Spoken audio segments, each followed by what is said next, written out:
एक पुराना tape recorder और एक ऐसी रिकॉर्डिंग जो कभी बंद नहीं होती। अगर ये रिकॉर्डिंग सुन रहे हो तो पीछे मत मुड़ना।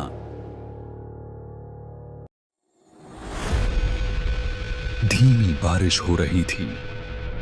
हवा में ठंडक और अंधेरा दोनों घुल चुके थे। घड़ी ने रात के 2:43 बजाए। राघव अपने पुराने टेप रिकॉर्डर के पास बैठा था। वही रिकॉर्डर जो उसे उसके दादाजी के कमरे से मिला था। राघव को नहीं पता था कि उस टेप में सिर्फ आवाजें नहीं थीं, बल्कि मौत की एक कहानी कैद थी। पहले कुछ सेकंड तक सिर्फ जैसी फटी हुई आवाजें आईं। फिर धीरे धीरे किसी औरत की भारी टूटी फूटी आवाज सुनाई दी।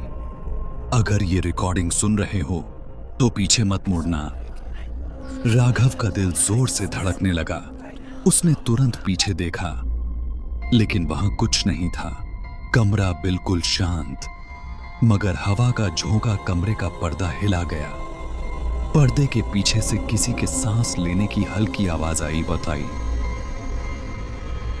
इस बार वही औरत जोर से चिल्लाई, मैंने कहा था पीछे मत मुड़ना। राघव का चेहरा सफेद पड़ गया।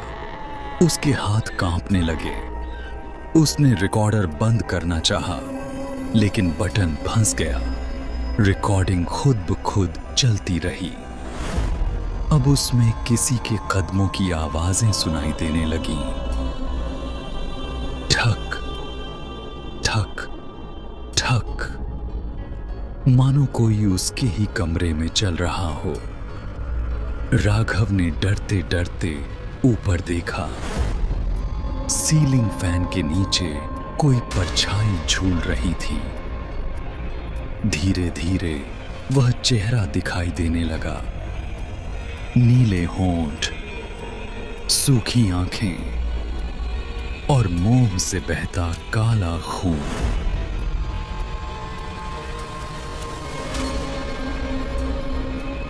राघव चिल्लाया और भागकर कमरे से बाहर निकला, पर बाहर वही आवाज गूंजी, अकॉर्डिंग टू रिकॉर्डिंग तुम्हारा वक्त भी आ चुका है। वह जड़ हो गया।